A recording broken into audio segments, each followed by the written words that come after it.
Welcome back to Behind the Masterpiece. I am one of your hosts, Brian Hersh, who happen to be the CEO for the Arts and Cultural Alliance as well. We have an incredibly special episode here with us today. We have the incredible Maestro Giancarlo Guerrero. He is the Music Director Designate for the Sarasota Orchestra. He's also wrapping up his tenure, his 16th and final season with the Nashville Symphony, and he is a 6-time Grammy Award winner. Maestro, welcome to Behind the Masterpiece. Thank you, Brian. It's a pleasure to be here. It's a pleasure to have you. I would say welcome to Sarasota. You've certainly been here before. You're conducting. You've got an amazing concert coming up. We'll talk a little bit more about that. But let's jump into this. What drew you to Sarasota and what drew you to the Sarasota Orchestra? I came to conduct the orchestra last season as a guest. And I had the pleasure of meeting some of the staff members and musicians who came to Nashville, actually, to check out our new hall. As you know, the Sarasota Orchestra is in the midst of starting the music center building in the next few years. And they came to see, our hall, which is relatively new, 16 years old almost. And I met with them and I was invited to come and conduct the orchestra. And I love Florida. I love the weather.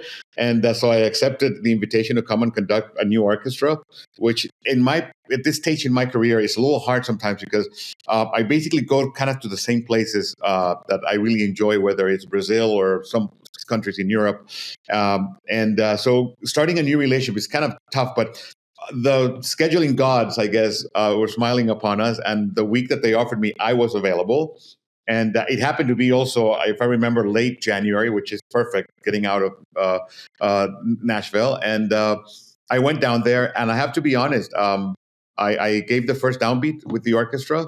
And there was a lot of magic that happened immediately. I mean, what we do as conductors is very mysterious. And I always say that conducting is the only proof that telepathy exists. But somehow there was that connection immediately with the players. And I had heard from other colleagues. Remember that our music world is very small, that the orchestra was quite good. And when I mentioned I was going to Sarasota, everybody was like, oh, you're going to love it. They're very good. They're very attentive and it's a very, very disciplined ensemble. But of course, you always say, how good can they be? And yeah, they actually were much better than I even expected. I mean, they were so fantastic. Not only the virtuosity and the great technical abilities of every single player, but more importantly, their great attitude. They were very professional, very disciplined, came absolutely prepared to the first rehearsal. And as the week progressed and made it to the concert, which were absolutely spectacular, I remember talking to my wife and saying, wow, this was really unique. I mean, this was a great orchestra. I felt a great connection with them. The idea of the planning of the music centers coming up really spoke volumes to me of where they wanted to take the orchestra. And I remember having this discussion on the plane on the way back and saying, if this were to come my way, I think I would definitely take it because I was so impressed, first and foremost, with the orchestra, which is with whom I'm going to be doing most of my collaboration. But more importantly, the community as a whole. I could see that there's a great degree of pride and love for the orchestra. And proof of that is that there is this great excitement about the upcoming, music center planning. And so here we are. I'm so delighted to get the call. And I'm very honored to be now part of this wonderful organization. Amazing. Thank you, Maestro. That was an amazing banner for Sarasota. I think you summed up Sarasota in so many ways, this hidden gem and talent that we really want to share with the rest of the world and the country. The level of excellence here is remarkable. I think Sarasota is thrilled to welcome you, someone of such artistic excellence as well. So really, really excited. So speaking of artistic excellence, you're coming back, and this weekend will indeed be the Masterworks that you're going to be conducting and leading, Heroic Spirit, January 30th through February 2nd. You can always go to sarasotaorchestra.org to get tickets. But Maestro, this is a really cool program where I know we have some pieces that people are very familiar with. You also have a continued commitment to contemporary composers and music. There is a piece that's being featured as well, the Fandango for violin and orchestra, that people may not know as much about. What excites you about this piece and that opportunity? Well, my commitment to modern music, to music of our time, is something that I guess as a former percussionist kind of comes naturally to me because as drummers, as percussionists, most of the music that we play is 20th century and beyond. And so I guess there's kind of a curiosity that comes with that. And I wish I could tell you that I invented the wheel and that I've been the one championing, modern music. This has been going on as long as we can remember, for 300 years. Sure. Mozart was new. That's right. And so was Beethoven, and so was Brahms. And during their time, it took musicians after their passing, after Beethoven passed and Mozart and Haydn and Stravinsky and everybody, it took the musicians afterwards to recover this music and don't let it die, to continue programming it. And that's why we have these incredible gifts to us. Because remember, if most people have seen Amadeus, Mozart died, penniless and in a common grave somewhere in Vienna. And it took the generation after him to pick up the mantle and say, his music is so important, we cannot just let it go away. So I'm basically doing exactly the same that my predecessors have been doing, which is not only championing the music of what's happening now, but giving them a voice, because these are going to be the next workhorses in the future. And because of that, I think for me, it creates a wonderful experience for the audiences when you get to hear not only great war horses like next week Beethoven's Coriolan Overture next to a new piece like the Marquez Fandangos. And by doing that, the Coriolan will have a chance to hopefully sound new again. And you want that, because otherwise things can become very stale. So remember that in a performance, you hear everything through the prism of how pieces go from one to the next. So for me, that's another part of it. It's not just performing the music, but also giving the audiences the opportunity to experience and be exposed to the voices of today that are writing music that is relevant to the world of today, just like Beethoven was writing music that was relevant to his time in the early 1800s in Europe.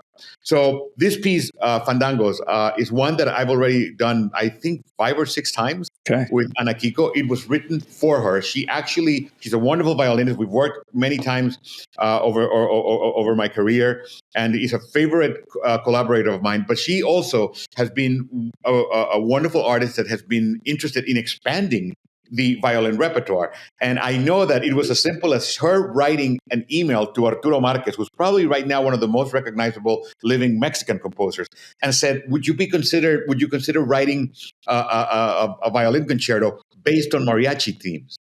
And Marquez immediately jumped on it and said, oh my God, I've been waiting for this call. And he decided to write this piece and dedicated it to her. It was premiered by the Los Angeles Philharmonic in 2023, which is 2 years contemporary, ago. Very recent. I mean, and already has had about almost 8 or 9 performances. And I will tell you, in the ones that I have done, about 5 or 6 of them already, in different orchestras, the audience reaction has been like being at a rock concert. I cannot explain it any other way. It's 3 movements, and I will tell you this. Almost on every occasion, we finish the first movement and the audience is already on their feet. And Anne and I always have this rapport. It's like we have to turn around and tell to them, by the way, we're not done. We have 2 more movements to go. I mean, the piece is not over. I mean, this is the type of reaction for a modern piece. And it tells you that there's something in this music and also in Ana Kiko's unbelievable performance virtuosity of this piece, because it is an incredibly difficult work. That I think really captivates audience. So this is a work that already is going to be part of the violin repertoire, just like the Tchaikovsky concerto, the Beethoven concerto. And we have to be grateful to people like Ana Kiko, who have spent a lot of her energy making sure that we don't just look to the past, but also leave a gift for the future. And right now, the piece, I think, because of the conditions of the commission, she still has the privilege of being the only person that can play it. And I think that can last for a few years, that she has the exclusivity. And then after that exclusivity is done, other violinists can pick it up and play it. And that's when the piece will really explode. So I am very excited. I promise you, of the whole program, this will be the one piece I think that for the audiences that will attend will be not only an incredible surprise, but they're definitely going to be going out and looking for it and want to explore more about not only the soloist, but the composer himself. And yeah, I mean, I'm always delighted to be part of that process, and more importantly, be part of that history, because 50 years from now, when this piece becomes absolutely a standard, we'll be able to say, yeah, we heard it in Sarasota with the person for whom it was written. Ana Kiko Myers being featured as well. It's going to be incredible. Thank you for really sharing sort of the importance of living music paired with our concert classics, to an extent from Beethoven and Shostakovich, but the importance that the audience is living in the moment with these musicians, with this It's absolutely imperative. Without the audience, we are nothing. And honestly, imagine if you could say in 1808, oh, my great-great-great-great-grandmother was there for the premiere of Beethoven 5. Yeah. I mean, this hasn't stopped. It continues. Music evolves. Music is a living organism, and we're living part of that. And this is music, I guess, in this day and age of the world becoming smaller, that, hearing a violin concerto, inspired by mariachi and Spanish dances, it was kind of a natural thing. Absolutely incredible. So listen, I'm a percussionist. Love talking to percussionists. I think it's really cool. I think there's a lot of leadership that percussionists bring to so many things. So while you've probably answered this before, I'm so curious and I so relate to playing contemporary music of like, yeah, the romance pieces, all those things like that have full percussion. Let's do that. And of course, minor composition always. So my question, how did you get from the back of the orchestra to the front? And how did being at the back of the orchestra really informed your aesthetic, your style, your vision, and process as a conductor? I became a conductor by accident. I went to music school, as a music major, and I was a percussionist. I was very happy in the back of the band, making fun of conductors. I was so happy, and being loud and playing all the loud instruments. That's why I think the leadership. I mean, we just play loud instruments; people have to listen to us. And one of the classes that you take as a music major, mandatory, is conducting. I mean, elementary conducting, floor, window, and that's it. It's very basic. You bring a video and you conduct your colleagues, and they all bring their instruments, their accordion, the trombone, and you conduct staccato, long, fast, and that's it. I honestly avoided the class because I had absolutely no interest in conducting, really. I mean, for me, I was so happy in the back, but eventually my junior year, I had to finally face it. I came to the class, I did it. I mean, I didn't think much of it. I have actually all the videos to this day. I tell my children that when I'm gone, maybe they should put those up on eBay or something. We can't wait. We'll help you. Yeah. And what's funny is that I took the class, and at the end of the class, my conducting teacher came to me and said, you have a natural talent for this. I'm like, what? I mean, I couldn't have taken the class less seriously. He said, I know what it is. You have good rhythm, which is, of course, for a conductor imperative, and you're used to having a stick in your hand. Okay. And he said, you may want to pursue this. And I didn't know exactly what he was talking about, but I respected this teacher very much. He's now a dear friend and colleague. And even though I didn't know what he was talking about, I started as a hobby on the side, kind of studying scores and learning, seeing it from the conductor's point of view. And little by little, as they say, I dropped the stick and moved to the front. And here I am. But it was really an accident. I mean, in reality, I was always hoping to become a percussionist. And honestly, I miss it terribly. The more I conduct, the more I want to be part of that ensemble. It's the camaraderie thing. Conducting is a very lonely profession. And I do think that as I get older, there's a part of me that at some point I would like to take a sabbatical and maybe go to the back and once again, start making fun. I know a lot of conductor jokes much more now than I did back then. But that I think is a big part of it. But I wouldn't change it for the world, and I'm grateful that I had people around me that kind of guided me. And I also say, and I say this to young musicians, I was also smart enough to follow advice. That I knew that these people had nothing but their best interest at hand for me.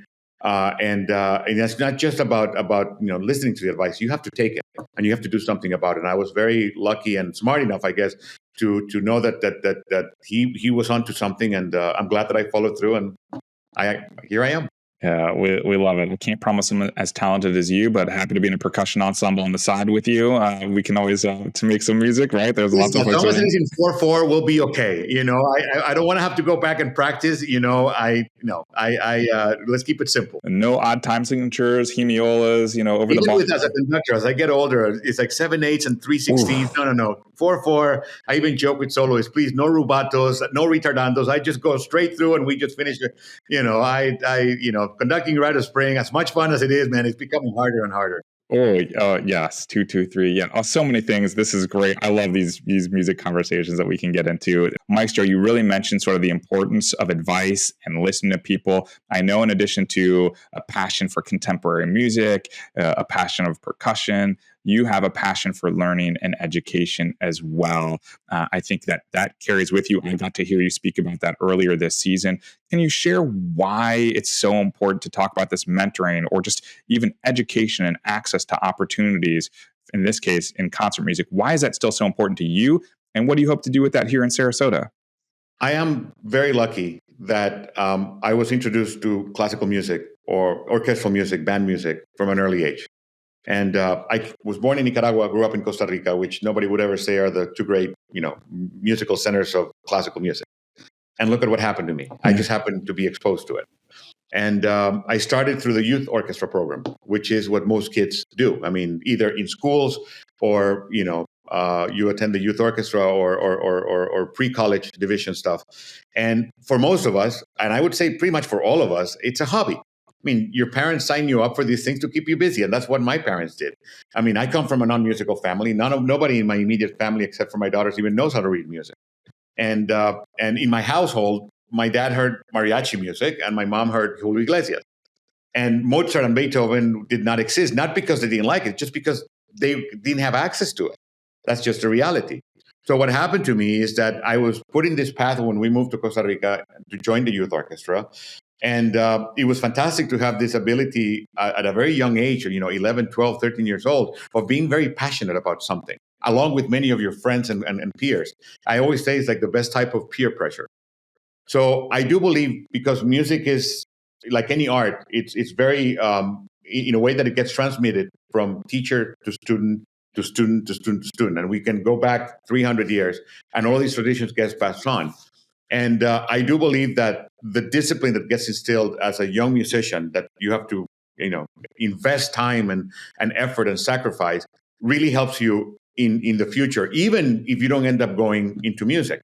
And what I love nowadays from people that are like, let's say, like subscribers, and I heard this in Sarasota, by the way, people that are very committed to the orchestra, that are attorneys or doctors or something else, they will always tell you, "Oh no, my grandmother used to take me to the opera or to the symphony or to the theater," and they were exposed and they became just a part of who they are. And even though their careers took them somewhere else, music is still a big part of who they are. So music education to me is absolutely imperative, because everything that you need to pursue a successful musical career will be helpful in making you pursue any other thing. Just because of the discipline and the demands that it has on you. And I have to say that is definitely one of the main things that attracted me to the Sarasota Orchestra when I was offered the position. The fact that the Sarasota Orchestra is so committed to music education through their the youth orchestra programs, to me was music to my ears, because I do believe that is the future. We have to not only create and promote the next generation of young musicians, but also the next generation of music lovers. We have to get people excited and get them to love and make them understand that this is available to them. And this idea that somehow that classical music, oh, this is not for me because I never grew up with it. That's nonsense. It's for us. All you need to enjoy is a pair of ears. Just like all you need to enjoy a great painting is a pair of eyes. And like anything, the more you get exposed to it, the more you flex that muscle and the more your body and your soul starts to connect with it. And once you do that, and once that spark goes on, you come to realize, my God, it was there. And this is not what I expected. You go to a concert for the first time and you say, this is not what I expected. I mean, this is completely different. This is totally for me. This belongs to me. And that's the whole point of, for me, making music accessible to everybody. And it has to start from an early age, because not only do you get the kids, you get the parents too, and the grandparents and and you want them to be involved and support this person. So music education to me is the future of our art form. If we don't start building those right now, we're going to become dinosaurs in the next 30 years. So it is absolutely imperative that not only we cater to the audiences of today, but we have to do that for the audiences of tomorrow. And at the same time, also creating the next generation of great musicians who are going to be taking over the main positions in the Sarasota Orchestra or the Berlin Philharmonic or the Chicago Symphony. It starts over there. And I could not be prouder of the fact that I am passing along all of those great musical secrets that somebody passed on to me. Now it is my responsibility to pass them on to the next generation. Hear, hear. We love it. What a great match and connection to Sarasota Orchestra with their youth orchestra program, but also even their young people's performances and their matinees in the fall. Every year for over 50 years have been doing that. So what a great match. Thank you for sharing your passion and commitment. I've got one last question for you. We're listening, of course, Giancarlo Guerrero, who is the music director designate for the Sarasota Orchestra, but he's wrapping up his tenure as the music director of the Nashville Symphony right now. In Nashville, we know, Music City, right? So one of the things by being in that sort of spot, you have worked with a lot of recording artists, contemporary and modern recording artists. Why I can't ask you to preview what you might have in store for the orchestra. We haven't released all the upcoming seasons, so on. How do you bring that sort of Music City flair and that working in those relationships with live contemporary recording artists to be maybe part of your plans for the Sarasota Orchestra? Is that a possibility? Nashville is unique because, as you said, music city. I mean, you cannot walk out of the city without hitting a musician. I mean, that's just a reality. You get on any plane going to Nashville, and you're going to see half of the plane with people with guitars. I mean, that's just a reality. And you get off the plane, and there's people playing all over the place, and the quality is world class because this is a city that has always attracted. And the music business here is very, very large. So for me, it was, I guess, very natural to just run into my colleagues in other musical genres. I would run into them in restaurants or events or parties. And it was always the conversation like, what can we do together? I mean, how can we come up with ideas to have an excuse to make music? And whether it was Bela Fleck or Victor Wooten or Ben Folds or whoever, we were neighbors, we were friends. So it was kind of natural to do that. So in the end, it all has to go back to exploiting the resources in every community. And here in Nashville, that's what we did. I mean, it was just even if I didn't want to, I had to. I mean, I couldn't avoid all the other great music happening around our concert hall. And it has been a great blessing for me, not only to get to know these people, but to collaborate with them. It's going to be the same in Sarasota. I mean, the Sarasota Orchestra, for me, like any other institution, is there to service their community. We are there to service our citizens and program music and perform music and do projects that are relevant to Sarasota and to that part of the world. And it's a part of the world, like in anywhere, like it was here in Nashville, that is changing very rapidly. And for me, I am absolutely sure that with every single visit, I will discover an even like a hidden jewel of something that I can realize this can be utilized, this can be combined in some way, whether it's another institution within the city or whether it's particular performers within the city. And so, yes, the whole idea is to get this reality, really a community effort. Because when you do that, I truly believe that the city and the citizens gain a lot from it. So a big part of it is going to be, it's not just copying what we do in Nashville. No, what we do in Nashville works here. I'm going to have to find what works in Sarasota and what people will click with when we say this belongs to us. And because in the end, I go back to what I said earlier about my first visit there. I can see that there's a great sense of pride, not only about the Sarasota Orchestra, but as you mentioned, all of the great wealth of artistic offerings that take place in this community, which is a huge secret. People that are not aware of it would never realize that in a city that is relatively small, the amount of artistic offerings that take place there is quite unique, I think. I haven't seen it anywhere else in the world. So the opportunities are definitely there. And I cannot wait, especially personally, not only to explore those other institutions, but get to know a lot of the people that make them happen. And in the end, come up with creative ideas of how can we collaborate in the benefit of our community. Awesome. Love it. Great answer, Maestro Giancarlo Guerrero. You can catch him this weekend at the Sarasota Orchestra in the Masterworks series. That's January 30th through February 2nd. He is the music director designate for the Sarasota Orchestra and 6-time Grammy Award winner. We are thrilled to have you to Sarasota. We can't wait for you to explore and bring things. You certainly bring an energy and excellence. I know if people hear and listen to you, they're going to want to come and catch that magic at the Sarasota Orchestra. So Maestro, thank you so much for being on Behind the Masterpiece. Thank you, Brian. It's always a pleasure. And I look forward to speaking with you many more times in the future. All right. Thanks for being here today and listening to Behind the Masterpiece. You can catch on visitsarasota.com. Until next time, we'll see you later. Thanks for listening to this episode of Behind the Masterpiece, brought to you by Visit Sarasota County. For more and to hear this podcast, go to visitsarasota.com.